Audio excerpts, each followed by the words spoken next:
Essay 16. Where You Travel When You Sleep. By Prentice Mulford. There are senses of your body and other senses of your spirit. Your spirit is an organization distinct from the body. It has eyes and ears, touch, taste, and smell. Its eyes can see 10,000 times farther than the eye of the body. Its other senses are infinitely superior. You and Re now using a very inferior set of senses. The eye of your body, compared with the eye of your spirit, is a mere peephole. The senses of the body are relatively coarse as compared with those of the spirit. They are for use in a relatively coarser stratum of life. You are better off in a coal mine with a coarse miner's suit than with one of silk or velvet.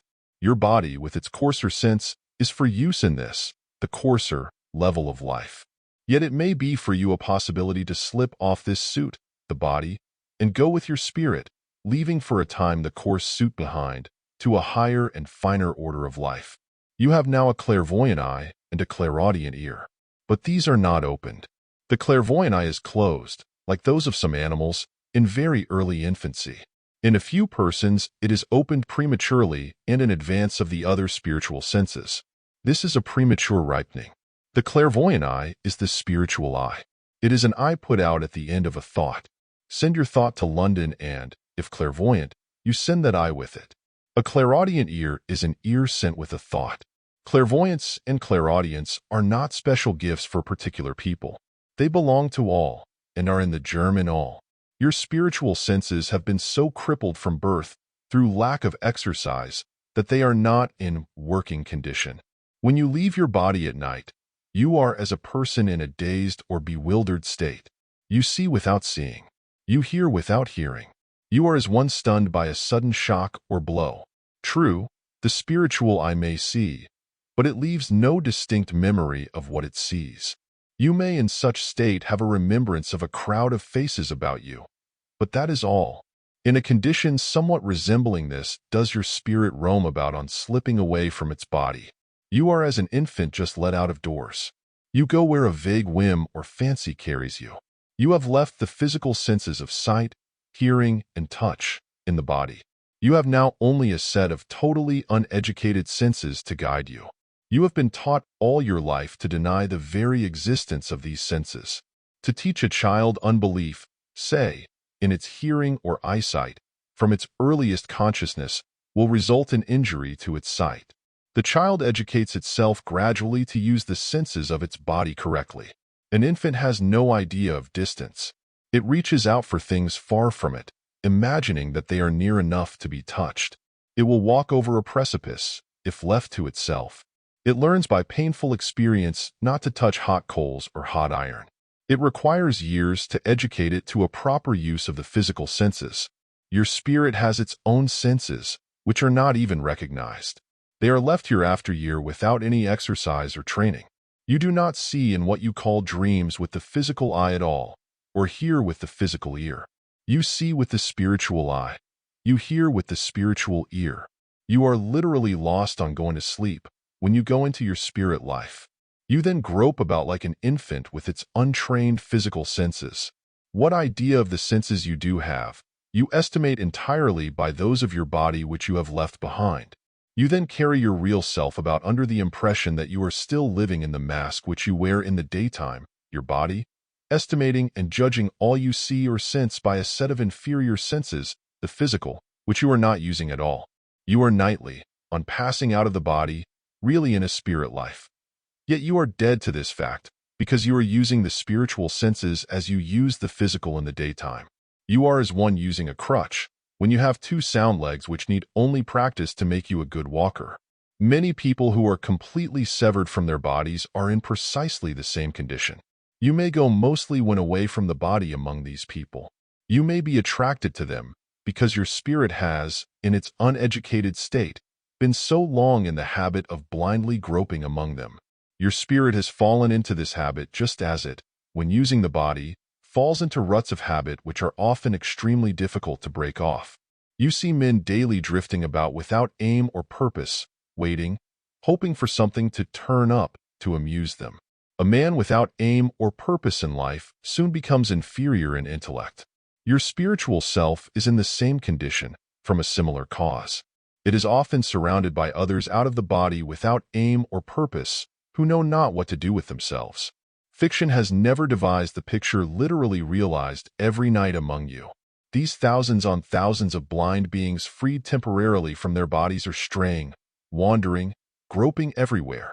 In your houses, your streets, your fields, some near, some far away. They are neither asleep nor awake. They wander, as if in a dream which is not a dream.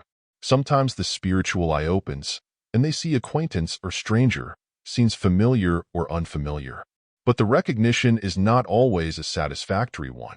You have been unconsciously taught not to believe in the reality of what you see in this state. Therefore, you do not accept it as a reality, and what the mind in any condition persistently refuses to accept as a reality will not frame itself to be held by memory as one. It is a fact that some people on the death of the body still think they have their physical bodies. They may remain in this state for years. They go about, eat, sleep, and live in every way on that grade of existence which, though unseen by us, is all about us. Because everything which we see, hear, touch, handle, smell, or taste has on that grade its correspondent or spiritual counterpart, and can be used exactly as it is here. There are no sudden transitions of any sort in nature. People on passing from the physical body do not enter into any glorified condition of existence, unless they, in mind, are living such existence on earth. They go where everything is in strict correspondence with their daily thought. Friends in the unseen world may on their first arrival receive them as guests in their houses. But they are only guests and cannot remain in those circles, unless in spirit they belong to them.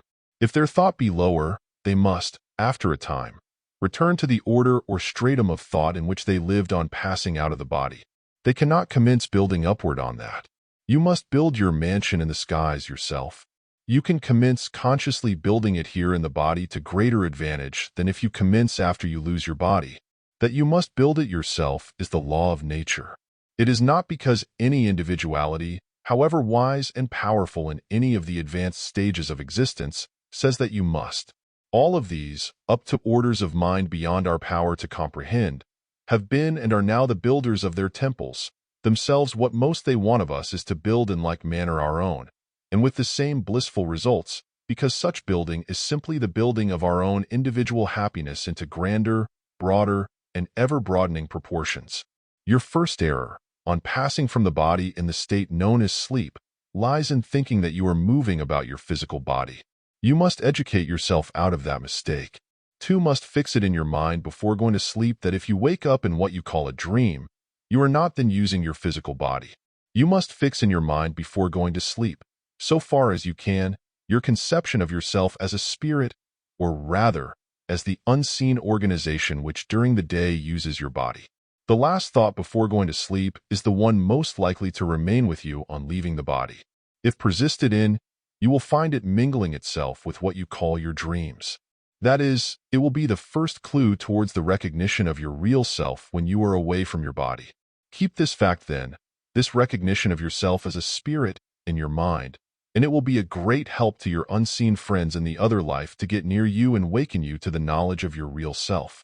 The wiser and more powerful order of spirits, who may be able to give you much of their thought in the daytime, or while you are using the body, may not be able to give you so much of it during your escape from the body, owing to the condition above described.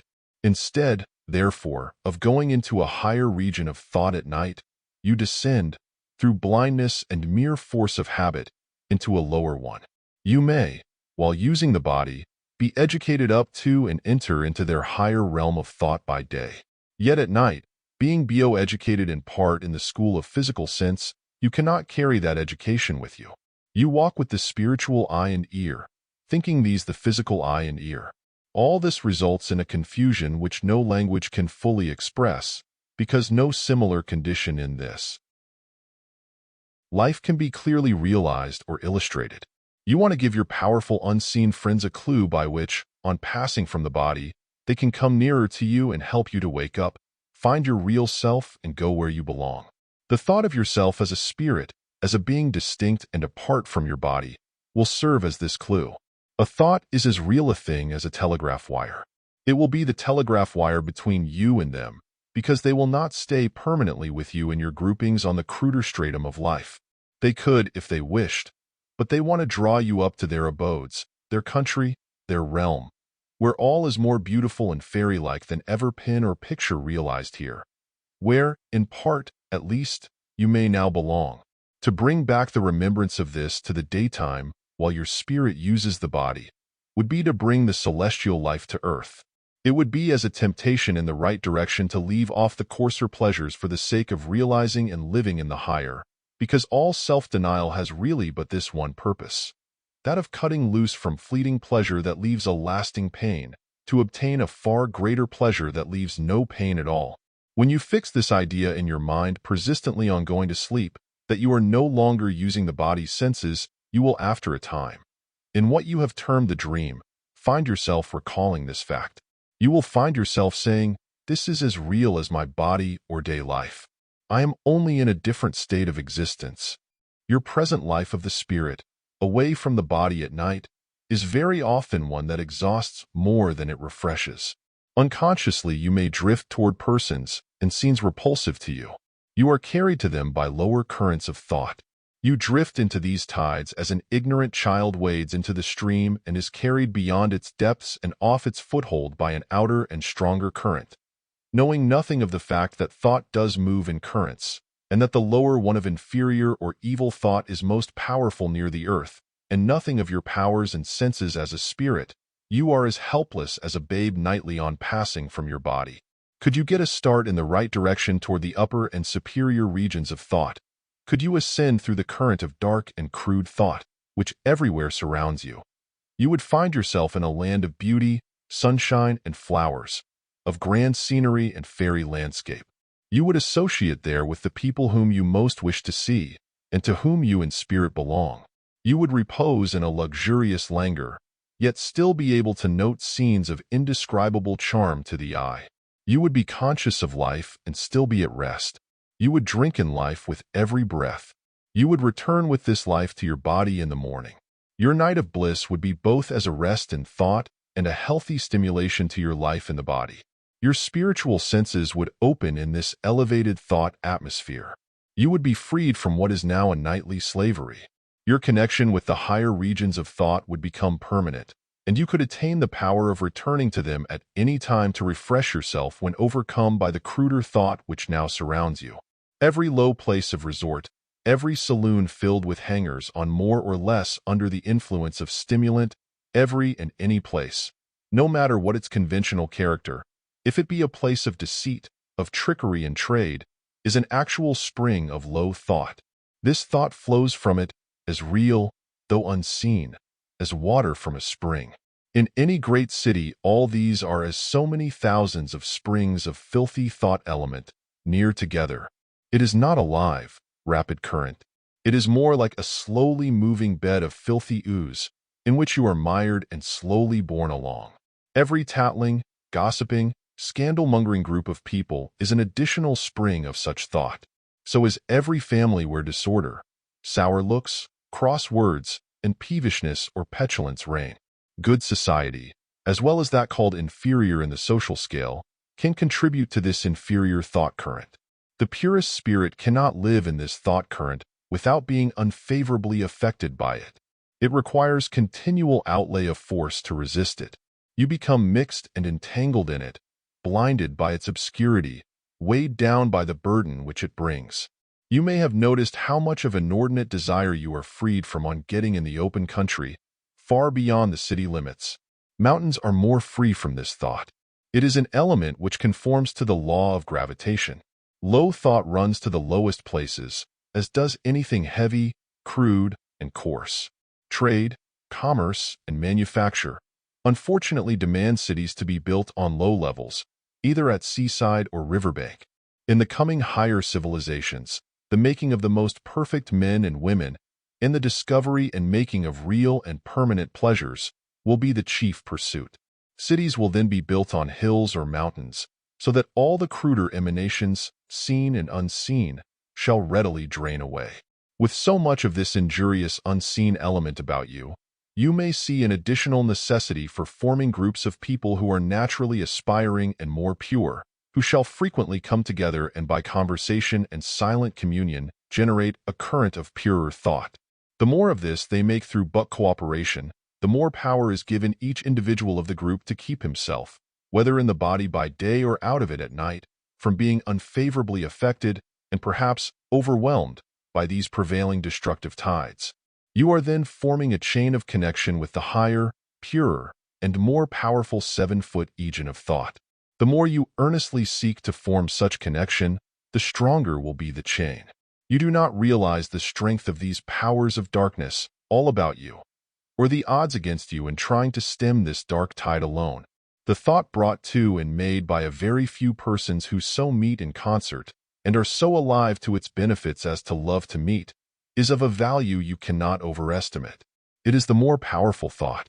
It is in part the thought, and with the thought, the force of wise, powerful, and beneficent spirits who will be attracted to your group and who come with every desire to aid you. It will clear your brain, strengthen your body, drive out disease, and give you new ideas and plans for every kind of legitimate business. You do not now realize how much you are kept from success and on a lower level of life through unconsciously absorbing and being swayed or partly blinded or confused by the low thought current about you. You now accept as a necessity many conditions in life which, were your intellect keener and sharper, you could avoid. You may absorb timidity from others. You may so absorb inertia and want of energy. Your periods of lack of confidence and indecision may be results of absorption of this lower element. You may not know how blind you are and what a different man or woman you might be. Did you see more clearly what could injure and what could benefit you? Your generation of the more powerful thought, through meeting in a concert of pure motive, inquiry for truth, and desire to benefit others as well as yourselves, would clear your intellect, increase your energy, lead you away from errors and stumbling blocks, improve your health, and build you up into a force which would bring to you every material good thing. It is the way for seeking first the kingdom of God, when all these things shall be added unto you. They are added because the force which you create in yourself through these meetings as a family and fraternity will be as an actual strong magnet, attracting all things which your wisdom says will benefit you. The new world, rediscovered by Columbus, is a small affair, as compared with the one lying at our very doors and into which we unconsciously enter every night. We look with the eye of the body across our rooms, our streets, our fields, saying that there is nothing between us and the walls, the house, the forest, or the mountain, but empty air, when that space may be crowded with structures, with people, with the unseen copies of all that we see about us. The visions produced by the use of opium and hashish are realities. They allow of a more complete escape of the spirit from the body. The spirit receives an artificial strength through the elements taken from the poppy or hemp. Aided by this, it can travel farther and is stimulated to go out of its habitual ruts when the body sleeps. It does go into higher and more sublimated regions and sees in them glories never realized on earth. But it is in this way forced into elements too fine for it, the spirit, to retain and bring back to the body. It cannot hold them, and so returns to the body with no strength. Hence the reaction and misery of the opium eater or smoker when the effect of the drug is off. You would soon be in a condition somewhat similar, were the higher spirits to carry you, as they could, to their own country, before you had spiritually grown up to it. The elements which you would absorb there would be too fine for use in this stratum of life. Yet continued aspiration can make your spirit fit to receive of these elements, and appropriate them on its return to earth. Your whole organization would be finer then than now. You would be an inhabitant of the two worlds, the physical one about you and that grade or stratum of the spiritual where you naturally belonged. This is to be the life of the future on this planet. This is the New Jerusalem brought down to earth. More men and women in the world's history have awakened to this life and lived in it, while using their bodies, than is generally known. Paul speaks of being caught up to the third heaven and there seeing unutterable things. Swedenborg was in close relationship with this world. There have been many others during the ages, but they were discreet enough to keep their knowledge to themselves, knowing that their story would not be credited in their time, and that to tell it would bring on themselves unpleasant results. The time for such secretiveness is now over. More minds awakened and able, at least, to entertain these truths, are now on earth than ever before. There are re-embodied spirits who have entered on another earth life, with a partial knowledge of these truths, who will recognize them so soon as they are boldly put forth. The age for materiality to crush out spiritual truths has passed. The age wherein spiritual truth shall assert itself and rule materiality has in reality commenced. It matters not how small is the apparent nucleus or group of persons alive to these truths. A pinhole can reveal a vast landscape. The point of contact where the rope is made fast to the ship to pull her off the shoal is but a few inches wide, but that is all the space required to bring the force to bear on the vessel. And so the relatively few who now can receive these things will be the power to raise the many upward. End of essay.